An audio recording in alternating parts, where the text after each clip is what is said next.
please.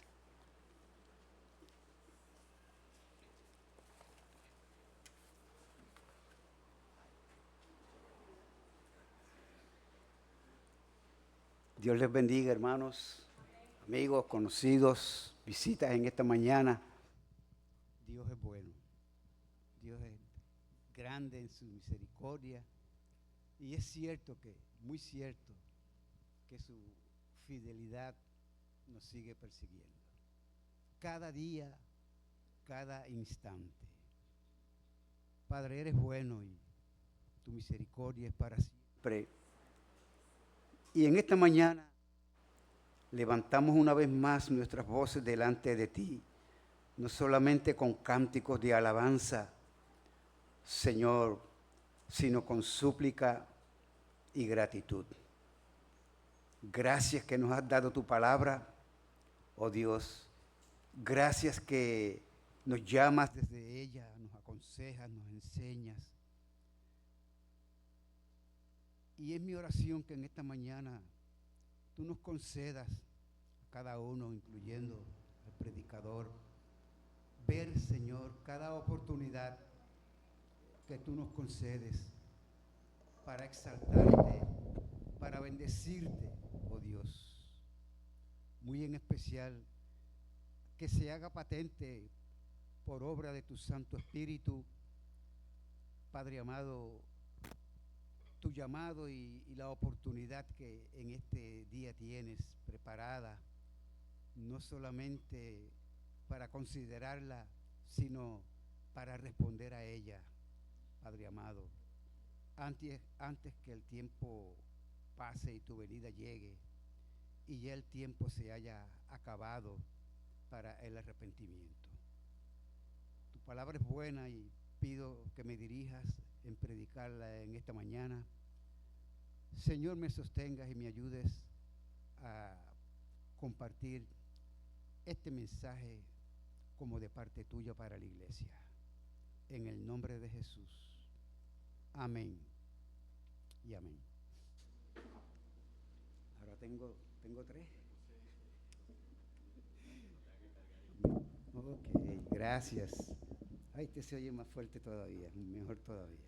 Bien, en esta mañana continuaremos con los eventos que abarcan la última semana del ministerio de nuestro Señor Jesucristo en su paso por este tabernáculo terrestre hasta su muerte y muerte de cruz, y su resurrección de la muerte para garantizar la vida eterna a todos los que se arrepienten con sinceridad de corazón de sus pecados, confiando en su sacrificio, que es suficiente, porque no hay otro nombre bajo el cielo dado a los hombres en quien podamos ser salvos, recibiéndole como Salvador y como Señor.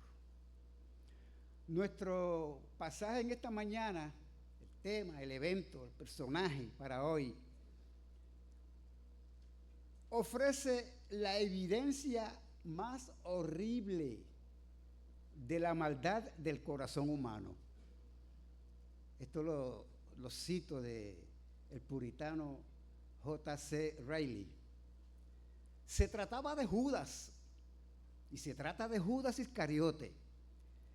En todas las listas, si ustedes ven, cuando Jesús llamó a sus discípulos ya para constituir los apóstoles, y aparecen en los evangelios sinópticos, en todas y cada una de ellas, el nombre de Judas aparece al final de estas, con el comentario, el que también le entregó, según Mateo capítulo 10 y versículo 4, el que le entregó, según Marcos capítulo 3 y versículo 19, que llegó a ser el traidor, Lucas 6, 16. Así llegó a ser la fama de Jesús, de este hombre, ¿verdad? Y que se conoció ya casi a lo último de los evangelios, del recuento de los evangelios, porque vamos a tratar de un evento que ocurrió en lo que es la última cena, el momento que Jesús ya finalmente se sienta con sus discípulos para darle enseñanzas doctrinales específicas acerca del amor de Dios, acerca del amor que debe ser correspondido de nosotros para Dios y de nosotros para con los hermanos por causa de que amamos a Dios. También les habló del cielo, también les habló de la promesa de enviar el Espíritu Santo y el ministerio de para cuando ya Él se fuera y no estuviéramos solos, sino que habló de dejarnos al Consolador, al Espíritu Santo. Es decir que parece que no es mucho lo que se puede decir de un personaje bíblico que fue discípulo de Jesús, tuvo ese honor, esa honra, ese privilegio de ser discípulo del Señor, pero que lo que se nos dice de él básicamente lo conocemos casi al final del relato de los 3 evangelios. Excepto en Hechos capítulo 1, su nombre no aparece en el listado o en la mención de los discípulos, porque ya la traición de Judas se había consumado entregando a Jesús a sus enemigos y privándose él mismo de su propia vida. A esto llegó Judas, ¿verdad? En su desatino, en su hipocresía, en su doble vida. ¿Bien?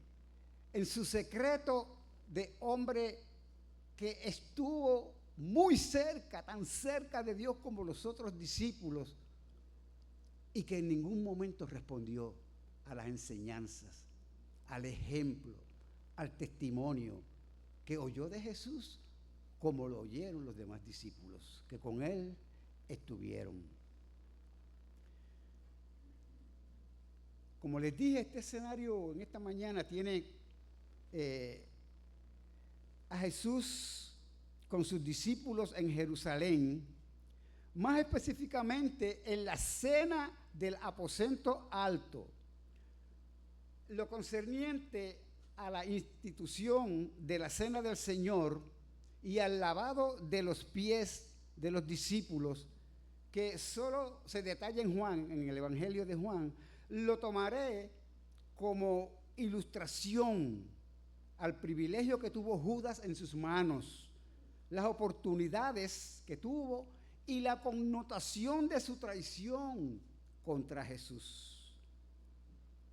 Esta mañana estamos ante un asunto muy serio para considerarlo cada uno de nosotros. Les voy a invitar a la lectura de la palabra de Dios en Marcos capítulo 14. Allí vamos a ver los versículos del 10 al 21. El título del mensaje para esta mañana es Judas traiciona a Jesús, o la última oportunidad de Judas, porque habrá una última oportunidad. Mientras la hay, debemos considerarla, ¿verdad? En todo lo que Dios ha preparado para nuestro bien, no solamente material, físico, sus cuidados diarios, sino en todo el bien eterno que nos espera cuando Él regrese a buscarnos. Bendito sea su nombre. Leamos entonces estos versículos. Cuando estén listos con el pasaje, vamos a ponernos de pie para leer esta porción de la palabra de nuestro Señor. Marcos, Evangelio de Marcos, capítulo 14. Dice esta palabra del Señor del versículo 10 en adelante. Entonces Judas Iscariote, uno de los 12, fue a los principales sacerdotes para entregárselo. Ellos, al oírlo, se alegraron y prometieron darle dinero. y Judas buscaba oportunidad para entregarle. El primer día de la fiesta de los panes sin levadura, cuando sacrificaban el cordero de la Pascua, sus discípulos le dijeron: ¿dónde quieres que vayamos a preparar para que comas la Pascua? Y envió 2 de sus discípulos y les dijo: id a la ciudad y os saldrá al encuentro un hombre que lleva un cántaro de agua, seguidle. Y donde entrare, decid: Señor, y cuando entrare, decid al Señor de la casa: el maestro dice, ¿dónde está el aposento donde he de comer la Pascua con mis discípulos? Y él os mostrará un gran aposento alto, ya dispuesto. Preparad para nosotros allí. Fueron los discípulos y entraron en la ciudad. ¿Y qué pasó? Hallaron, como les había dicho, y prepararon la Pascua. Y cuando llegó la noche, vino él con los 12. Y cuando se sentaron a la mesa mientras comían, dijo Jesús: de cierto os digo que uno de vosotros que come conmigo me va a entregar. Entonces ellos comenzaron a entristecerse y a decirle uno por uno: ¿seré yo? Y el otro: ¿seré yo? Él respondiendo les dijo: es uno de los 12, el que moja conmigo en el plato. A la verdad el Hijo del Hombre se va o va, según está escrito de él. Mas ay de aquel hombre por quien el Hijo del Hombre es entregado. Bueno le hubiera sido a ese hombre, o bueno le fuera a ese hombre no haber nacido. ¿Les parece solemne, hermanos? Pueden sentarse. Dios les bendiga. Gloria a Dios.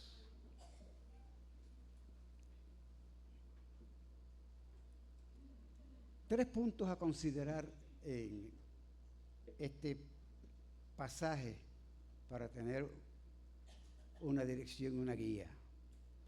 En primer lugar, la traición de Judas puesta en marcha. Versículos 10 y 11. En segundo lugar, la traición de Judas no toma por sorpresa a Jesús. Repito, la traición de Judas no toma por sorpresa a Jesús. Versículos del 12 al 20. Y el énfasis que estaré haciendo de aquí en adelante va a ser en los versículos, obviamente, del 17 al 20, que hablan específicamente de ese momento, ¿verdad? Cuando Jesús anuncia la traición de Judas. Y el tercer punto, la traición de Judas, soberanía divina y responsabilidad humana, que es el último versículo con que cierra Jesús, a modo pues de amonestación, de admonición y advertencia para todo el que pues también en esta mañana escucha la palabra del Señor. Veamos entonces el primer lugar, la traición de Judas puesta en marcha. Leo nuevamente estos dos versículos, versículos 10 y 11 en el capítulo 14. Entonces Judas Iscariote, uno de los 12, fue a los principales sacerdotes para entregárselo. Ellos al oírlo se alegraron y prometieron darle dinero. Y Judas buscaba oportunidad para entregarle. Estos dos versículos presentan a Judas conspirando con los líderes religiosos de Jerusalén para entregarle a Jesús en sus manos. Judas entonces vino a ser en aquel momento crucial un facilitador de estos que buscaban cómo arrestarlo por engaño para matarlo. No durante la fiesta de la Pascua, para evitar el alboroto del pueblo. Eso es lo que vemos en los versículos 1 y 2, de los cuales nuestro amado pastor Anthony predicó la semana pasada. Bien.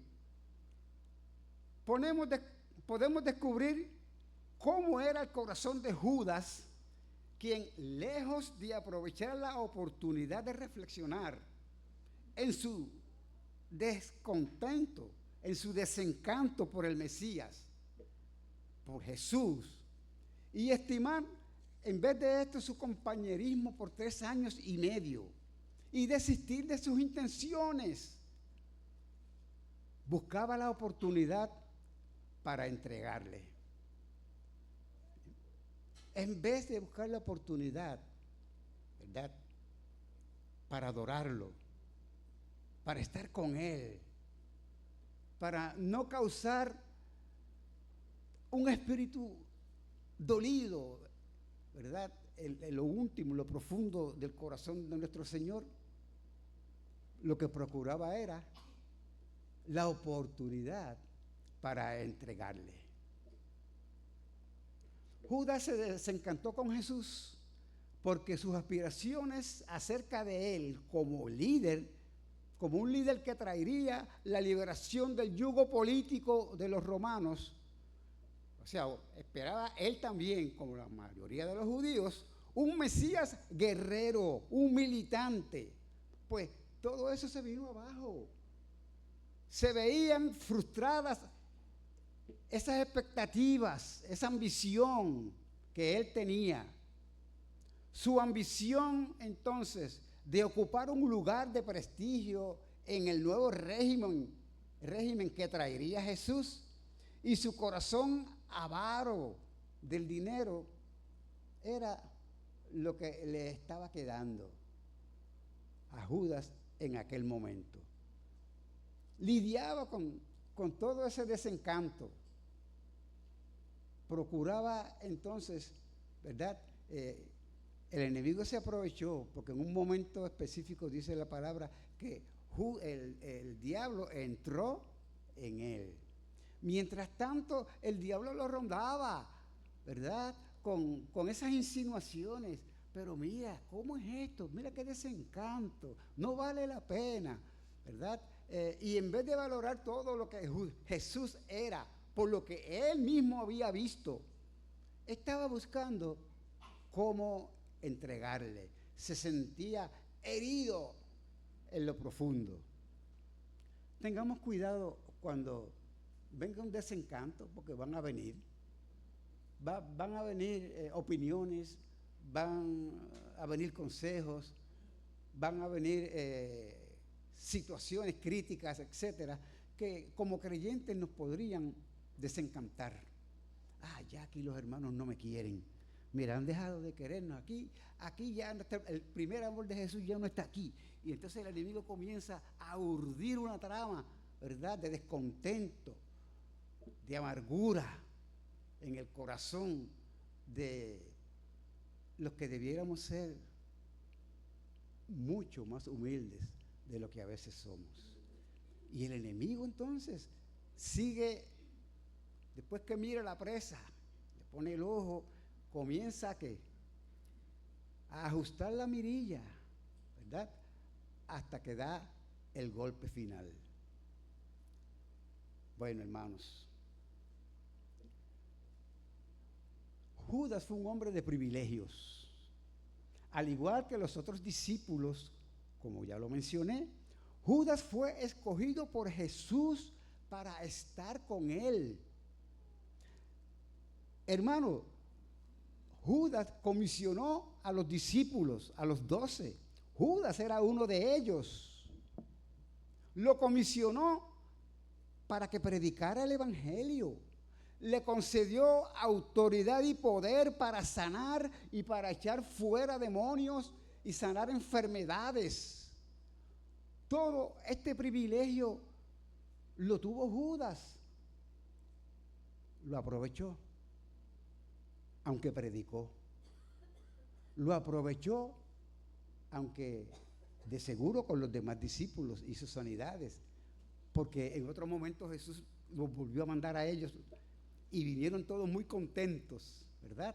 Y Jesús les dijo, no se pongan muy contentos, es bueno que se alegren, pero yo acabo de ver a Satanás caer del cielo como un rayo. ¿Bien? Así que nosotros tomemos en cuenta más que lo que hacemos o lo que podamos hacer, más que los deseos que pueden ser sinceros, ¿verdad? No apartarnos del Señor. Buscar siempre y meditar y reflexionar cada día de una manera intencional. Buscar, Señor, ¿por qué razones yo te voy a adorar ahora? ¿Qué motivo, aunque sea uno, Señor, de acción de gracia, yo te voy a ofrecer hoy?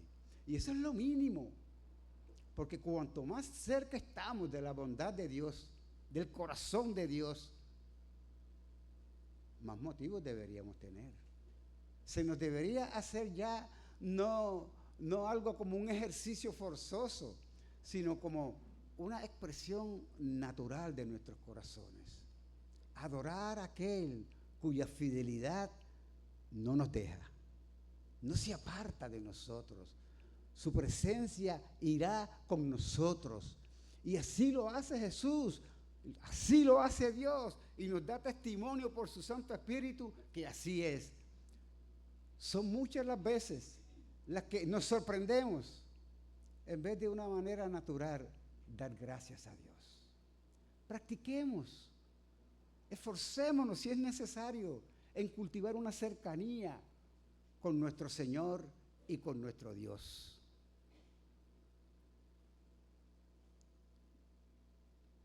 Cada milagro, cada parábola, cada sermón fue diseñado por Jesús para revelarles a ellos su identidad, quién Él era.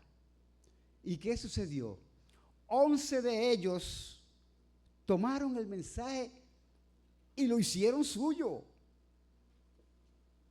Judas nunca lo hizo.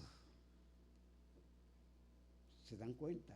El reto que todos tenemos delante de nosotros, tanto los que ya conocemos al Señor Jesucristo y que en esta mañana nos hemos regocijado y deleitado en su presencia, adorándole, alabándole, como cualquiera que entre nosotros esté en esta mañana, que todavía tiene que conectar con Jesús, tiene que venir a los pies de Jesús y confesar que Jesucristo es el Señor, confesar que Él es el Salvador y pedir con sinceridad y sencillez de corazón que perdone tus pecados, porque Él ha prometido que lo hará.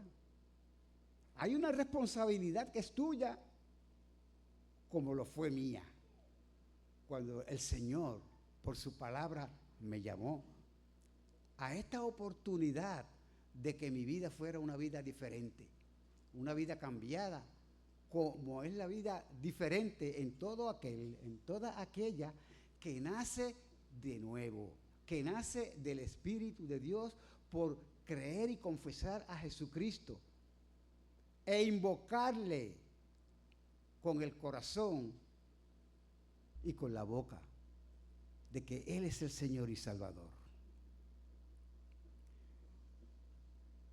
Los otros fueron convertidos durante el tiempo con el Señor, que pasaron con el Señor. Judas solo vino a ser uno cada vez más endurecido de corazón. Nosotros no nos podemos explicar cómo es eso. Quizás tú no te lo explicas, pero no dejes de esforzarte en preguntarle al Señor, porque todos escucharon lo mismo. No fue que Jesús le dijo a uno una cosa y después cogió otro grupito. Jesús les enseñaba a todos los discípulos, no enseñaba por células.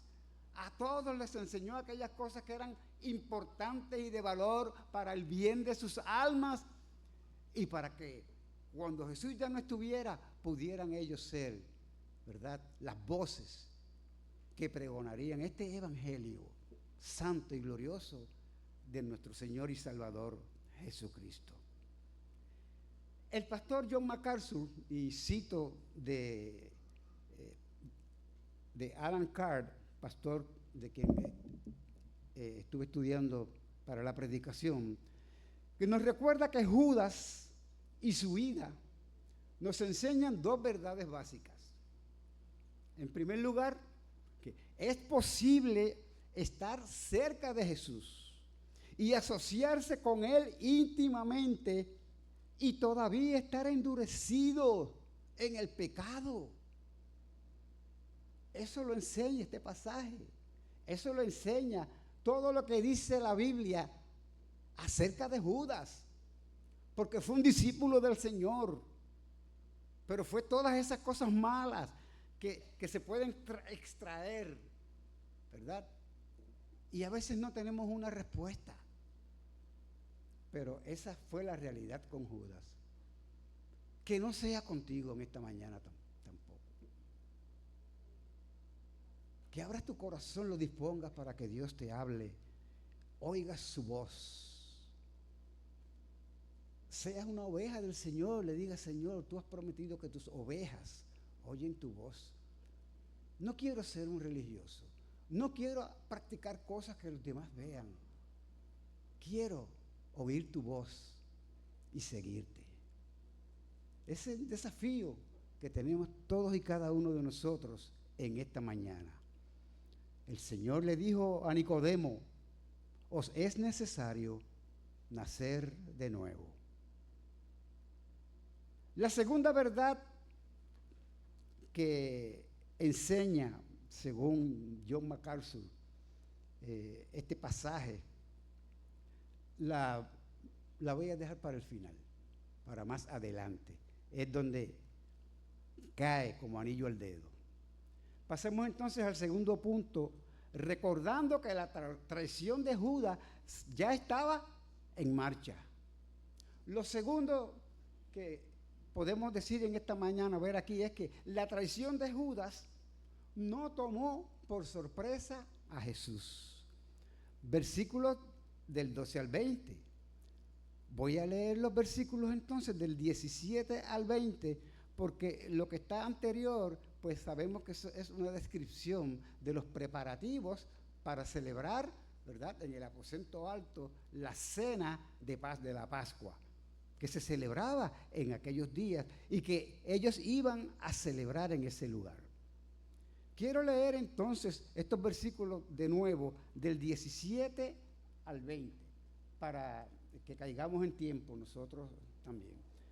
Dice esta palabra así: y cuando llegó la noche, vino él con los 12. Y cuando se sentaron a la mesa, mientras comían, dijo Jesús: de cierto os digo que uno de vosotros que come conmigo me va a entregar. Entonces ellos comenzaron a entristecerse y a decirle uno por uno: ¿seré yo? Y el otro: ¿seré yo? Entonces él respondiendo les dijo: es uno de los 12, el que moja conmigo en el plato. Lo dejamos allí. Es interesante lo que Jesús hace y cómo lo hace.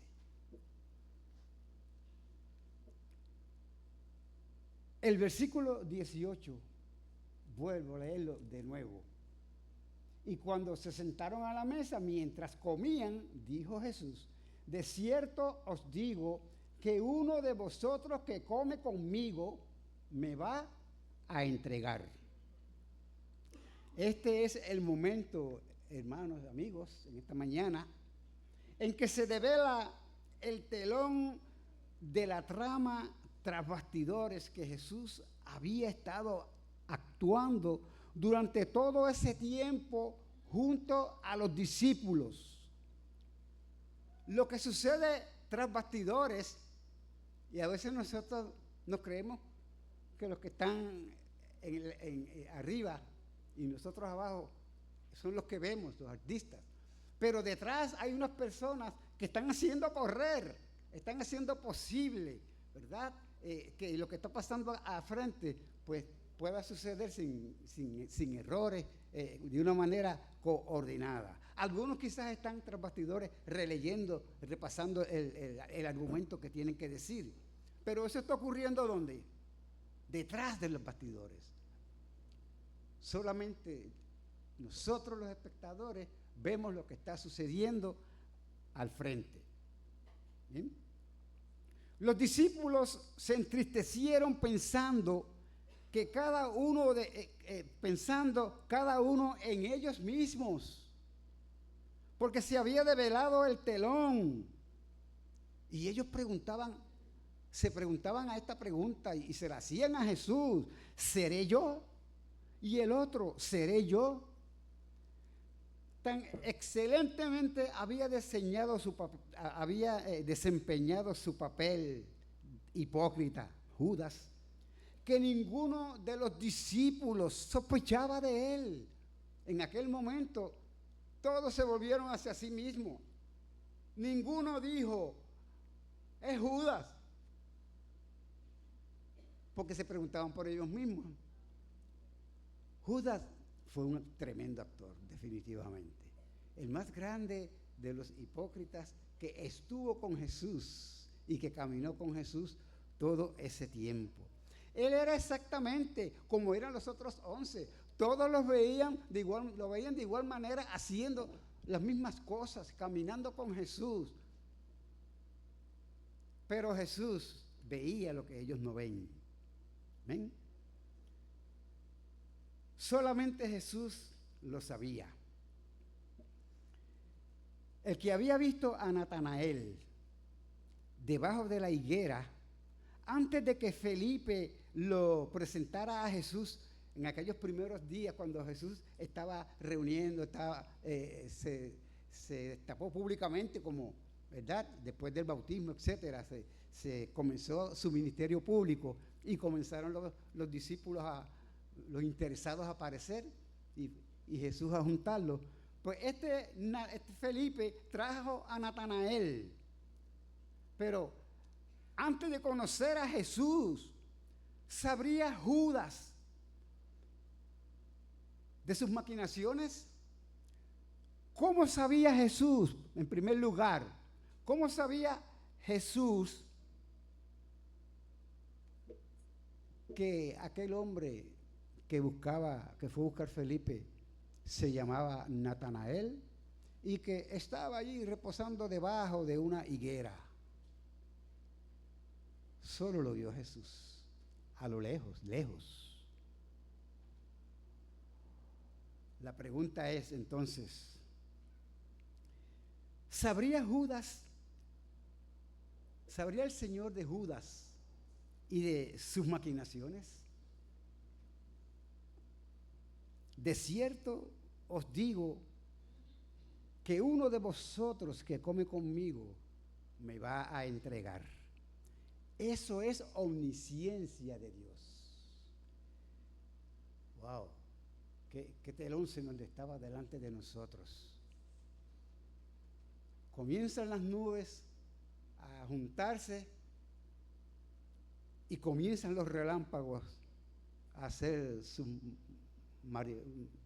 moriquetas en el cielo, y tenemos que tener cuidado que el rayo no nos caiga encima. Jesús sabe todas las cosas, conoce el corazón de todos los hombres, el tuyo y el mío, y conoce que nuestro corazón es engañoso y perverso más que todas las cosas. ¿Quién lo conocerá? Decía Jeremías. El Señor lo conoce. Jeremías capítulo 17. El que veía una asna atada con su pollino en la aldea vecina a Betfagé, previo a la entrada de Jesús a Jerusalén, porque en esa mula era que él se iba a montar, ¿verdad? Para bajar y presentarse en Jerusalén. Sabría de Judas Jesús. Y sabría Jesús del valor que Judas le asignaba a Jesús al traicionarlo.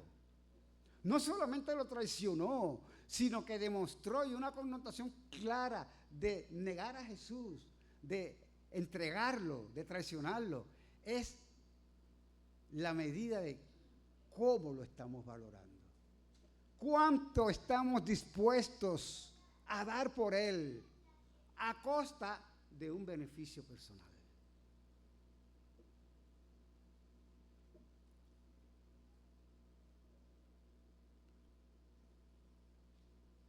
$30 piezas de plata fue lo que le prometieron o lo que le ofrecieron cuando Judas les preguntó, y eso fue lo que pues él aceptó.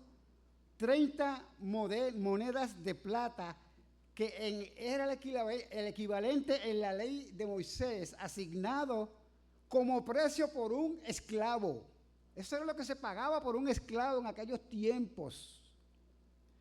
Y en el día de hoy tiene la equivalencia de unos 20 o 30 dólares. ¿Mucho o poco? Demasiado poco.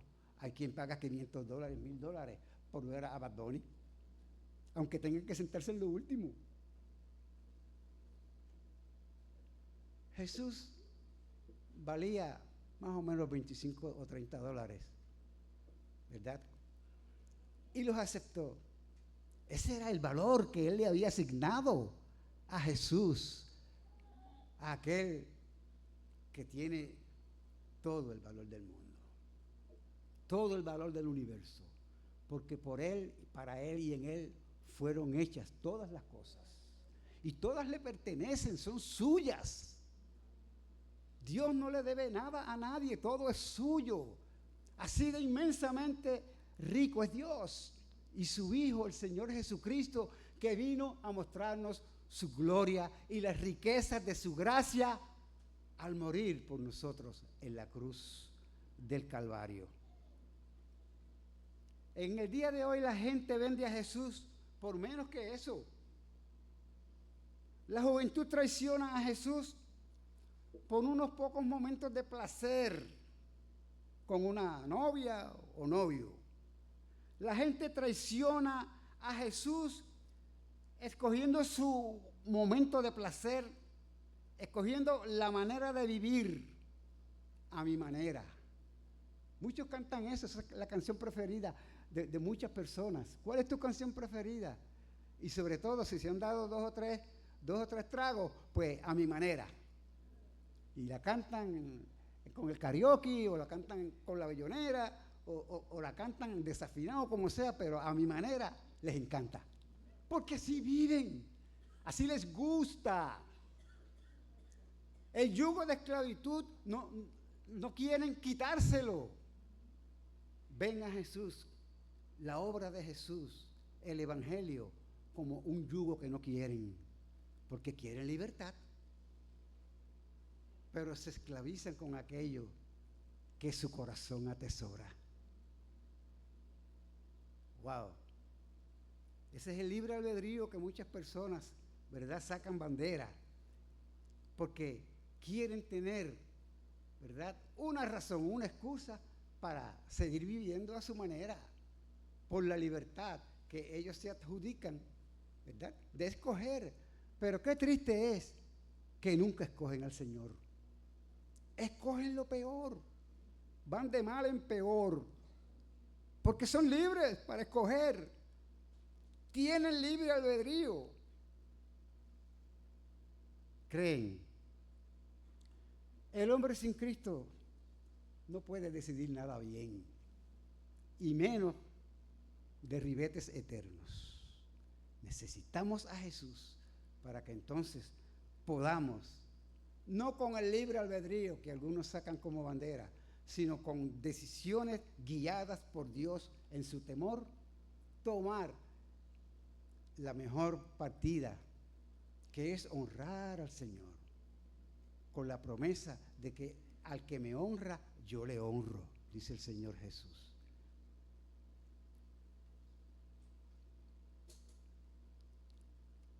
Algunos traicionan a Jesús con la bebida, con las drogas, con el sexo o algún otro placer mundano, el que sea.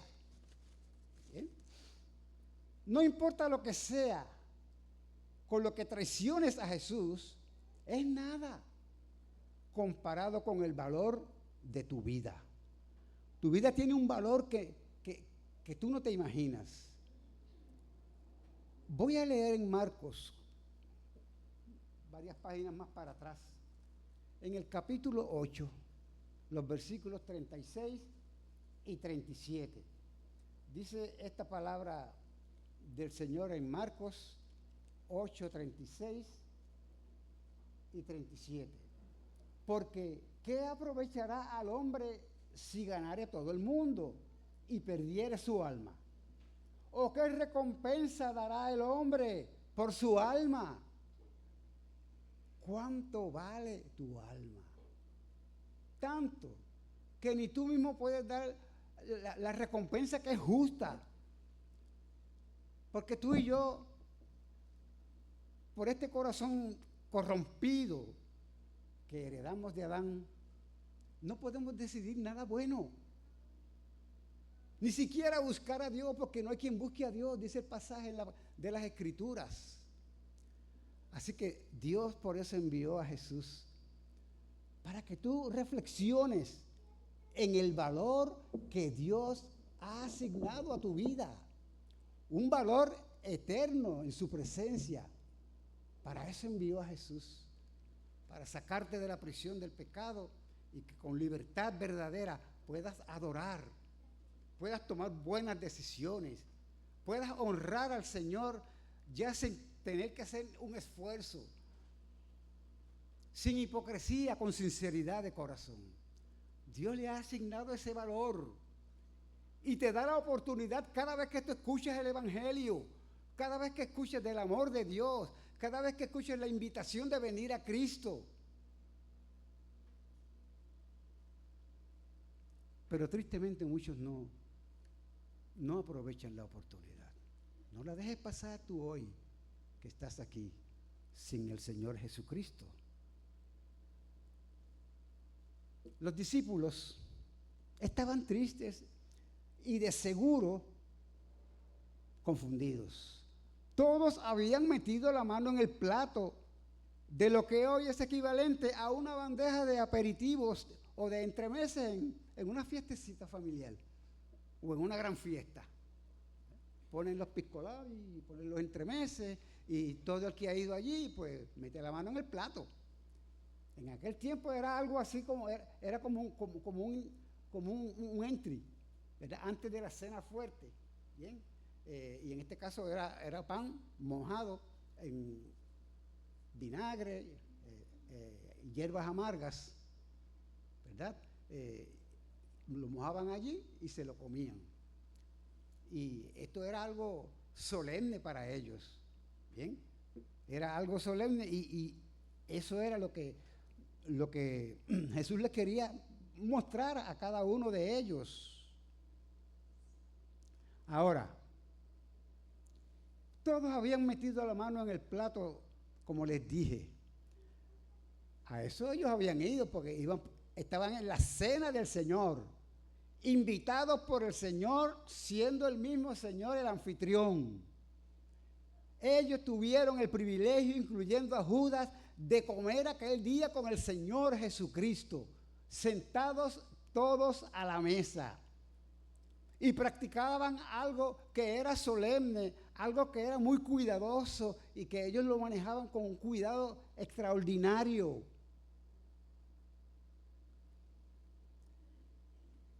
Jesús no les dio una respuesta inmediata ni directa, sino una respuesta general. El que mete la mano conmigo en el plato, ese me va a entregar. Pero no dijo ni el nombre de ninguno.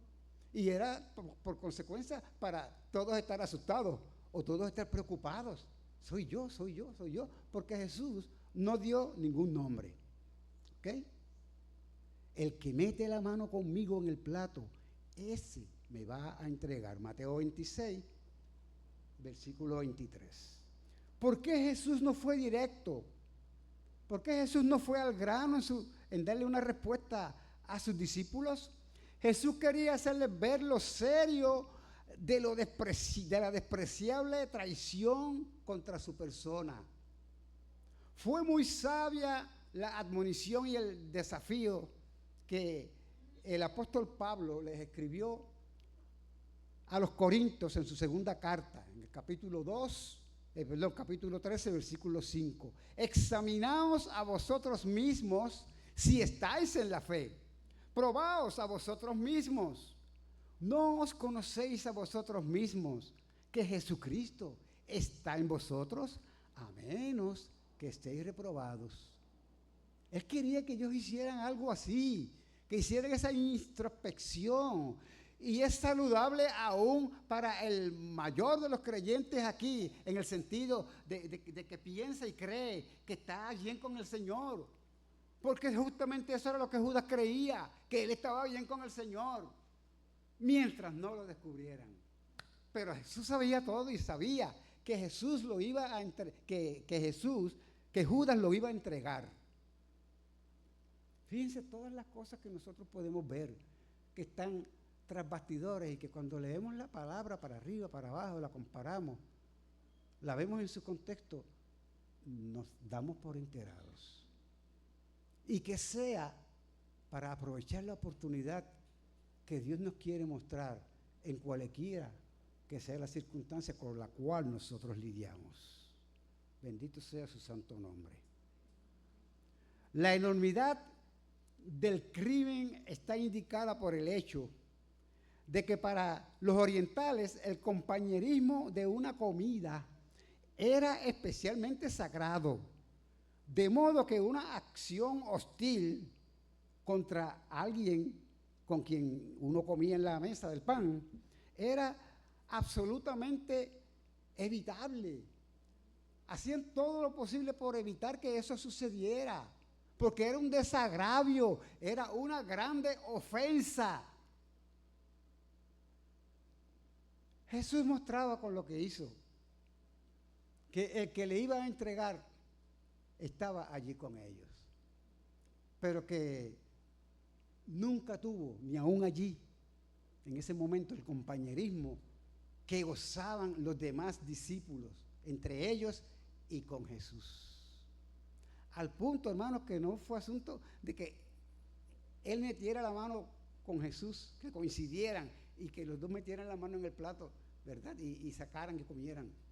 Sino que en un momento dado, ya al final del asunto, Jesús le dio el pan, lo mojó y se lo dio a Judas para señalarlo, ¿verdad? Como el que era, no a todos, sino a Juan. Pero qué grande muestra del amor de Jesús. Qué grande muestra del valor y de la oportunidad que Jesús todavía, con todo y con eso, le estaba dando a Judas para que se arrepintiera. No hay amor más grande que el de Jesús, que el amor de Dios. Y todavía algunos no se arrepienten. No dejes pasar la oportunidad. La estrategia de Jesús de reservarse la identidad del traidor servía de una advertencia seria y vedada, o sea, escondida. ¿Bien? Meter la mano con el maestro en el mismo plato y luego traicionarlo. Uf. No sé cómo tú te sientes ante eso, pero es serio, es doloroso y nos debe asombrar. Y nos debe poner en vela a ser cuidadosos en cómo nosotros valoramos el amor de Dios en la persona de Jesús, en su sacrificio en la cruz para perdonar nuestros pecados y en todas las cosas que Jesús nos garantiza con ese abrir el corazón para recibirle y que Él sea nuestro Salvador. Son privilegios que solamente están preparados y prometidos para los que reciben al Señor Jesucristo como su Señor y como su Salvador. ¿Estaría Jesús ofreciéndole entonces a Judas una oportunidad no solo de reflexionar, sino también de arrepentirse? Sería sin duda su última oportunidad para conectar con Jesús, para salvación por la fe. En Marcos 14, Jesús no responde a la pregunta de los discípulos directamente. Soy yo. Pero sí, en el Evangelio de Juan es contestada. A quien yo diere el pan mojado, aquel es, le dijo en secreto en la mesa el Señor a Juan, que le preguntó, mira, pues tú vas a saberlo. Cuando yo moje el pan, a quien yo se lo dé, ese es. Entonces, quien de primera mano lo supo y el primero en saberlo, además de Jesús, ¿quién fue? Juan. El apóstol Juan.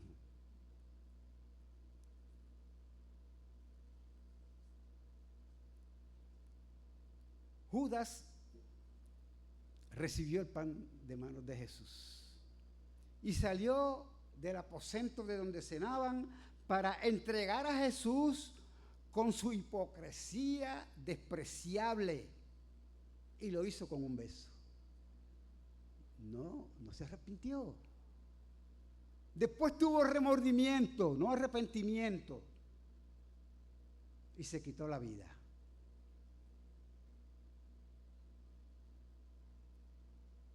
Recapitulemos en este momento para entonces cerrar. La traición de Judas la hemos visto cómo se puso en marcha. En segundo lugar, para nada Jesús se sorprendió con la entrega que iba a hacer Judas de Jesús, de su traición, porque Jesús lo conocía y lo sabía y lo sabe todo. Y de esto nos movemos nosotros al último punto.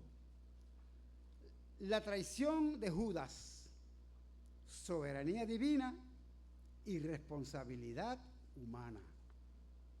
Este versículo, que es el 21, vamos a leerlo un momentito, 14:21 en Marcos, dice de la siguiente manera. 14 por acá. A la verdad, el Hijo del Hombre va. Estaba hablando de su muerte, ¿verdad? Según está escrito de él. Jesús lo sabía. Era una profecía que se estaba cumpliendo en la hipocresía y en la traición de Judas para con Jesús en aquel momento. Mas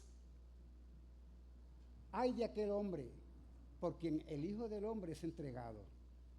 Bueno le fuera a ese hombre no haber nacido.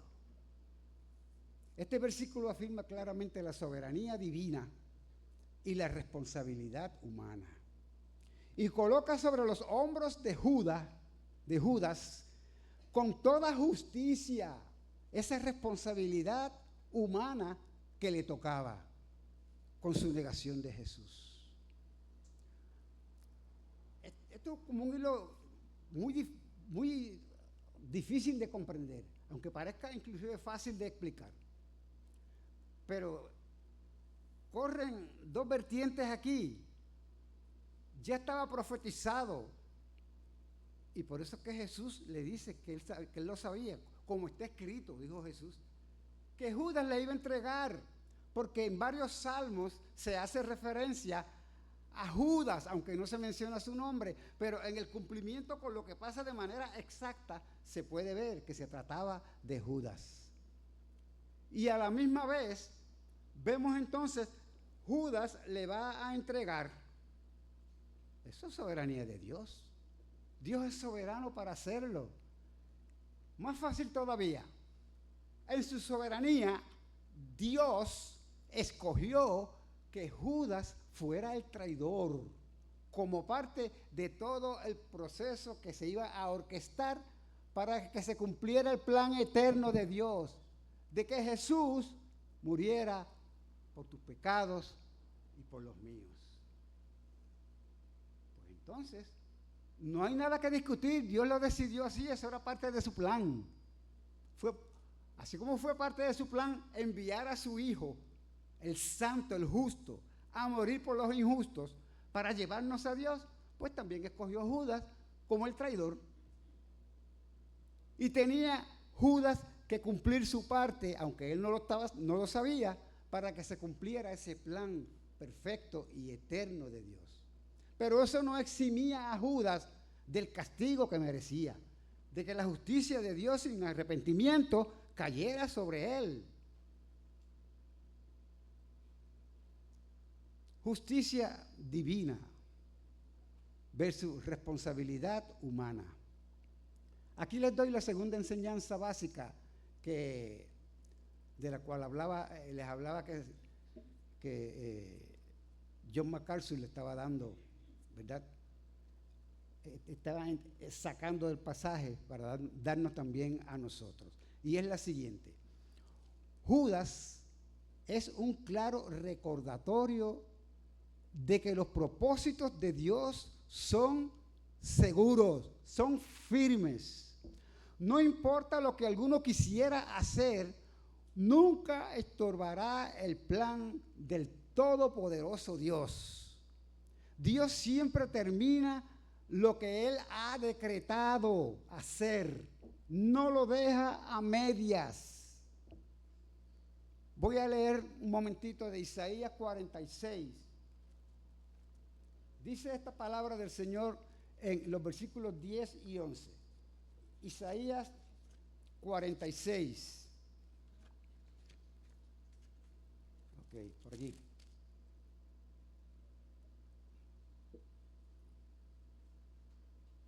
Leo desde el 9.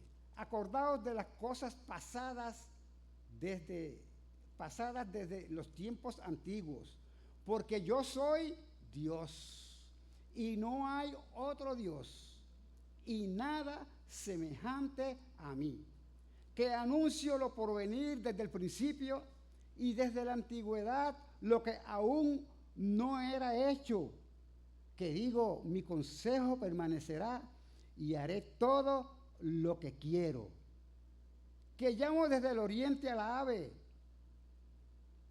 y de la tierra lejana al varón de mi consejo.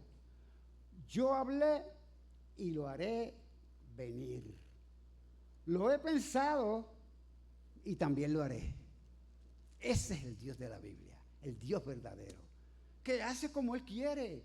Si no fuera Dios, cualquiera de nosotros podríamos ser entonces Dios. Como dicen algunos falsos maestros en el tiempo presente, somos diositos porque somos hijos de Dios. Qué disparate tan grande, ¿verdad? Que ni la lógica lo aprueba. Pero Él es Dios y nosotros sus criaturas. Y los que hemos confiado en Jesucristo, no solamente criaturas, sino hijos de Dios. Porque a todos los que le recibieron, a los que creen en su nombre, les dio potestad de ser hechos hijos de Dios. Gloria sea su santo nombre. Bendito Dios. Soberanía divina y responsabilidad humana. Hermanos, no hay tensión aquí entre la soberanía divina y la responsabilidad que el hombre tiene. No hay un debate del hecho de que Jesús fuera preordenado para sufrir por el pecado de nosotros. Apocalipsis capítulo 3, versículo 8, capítulo 13, versículo 8 dice de la siguiente manera, este es en el contexto de lo que se está hablando de las bestias, ¿verdad? No las bestias del campo, las bestias que van a venir guiadas por Satanás, ¿verdad? En el tiempo de tribulación y de juicio final ya casi. Dice ese versículo 8, y la adoraron todos los moradores de la tierra. ¿Cuáles eran esos? Los que le adoraron, cuyos nombres no estaban escritos en el libro de la vida del Cordero, que fue inmolado desde el principio del mundo. Dios había dado por cierto que iba a ser así. Dio por sentado desde los comienzos de la eternidad que Jesús iba a ser entregado por tus pecados y por los míos. Que Él se iba a valer de los medios que le fuesen necesarios. Y nosotros, a estos hermanos, que nos ofrece una oportunidad real a nosotros, a cada uno de nosotros, en vez de desanimarnos porque no entendemos estas cosas, o de permitir que enredarnos con dudas, ¿verdad? Y la serpentina de las preguntas impropias que a veces hacemos, digamos en cambio, amén. Porque es lo que Dios ha dicho de sí mismo. Y es lo que hemos recibido por medio de su santa palabra. No hay consejo y revelación más seguro que este, el que Dios nos da en su santa y bendita palabra. Tampoco hay duda de que Judas Iscariote fue responsable por traicionar al Señor Jesucristo, como leímos en el versículo 21, que cierra esta predicación y esta sección en la palabra de nuestro Dios. Ay de aquel por quien, ¿verdad?, el Hijo del Hombre es entregado. Mejor le fuere que no hubiera nacido. Wow. Hoy este designio soberano de Dios para la salvación de los que están sin Cristo, que están perdidos en sus pecados, ha sido presentado delante de cada uno de nosotros. Dios envió a su Hijo Jesucristo para morir y llevar sobre sí la paga del pecado. Porque la paga del pecado es muerte. Mas la dádiva de Dios es vida eterna en Cristo Jesús, Señor nuestro. Y tú y yo, que no sabemos si Dios nos ha elegido desde la eternidad o si hay todavía alguno que no ha sido elegido. Hermano, lo importante aquí es, y tenlo por seguro, que Dios todavía está dando esa oportunidad, la ha dado y la sigue dando. Para el que no la ha aprovechado, la aproveche y reciba a Jesús como su Señor y como su Salvador. Porque Dios es responsable, fue responsable, amoroso, tierno, en enviar a Jesús. Pero tú no escapas de tu responsabilidad si le traicionas, si no recibes este amor incondicional de Dios para contigo en Cristo Jesús. ¿Qué harás en esta mañana? ¿Entregarás a Jesús una vez más?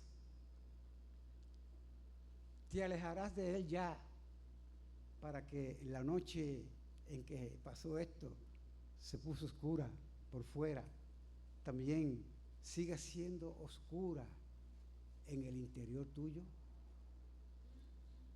Jesús dijo: yo soy el camino y la verdad y la vida.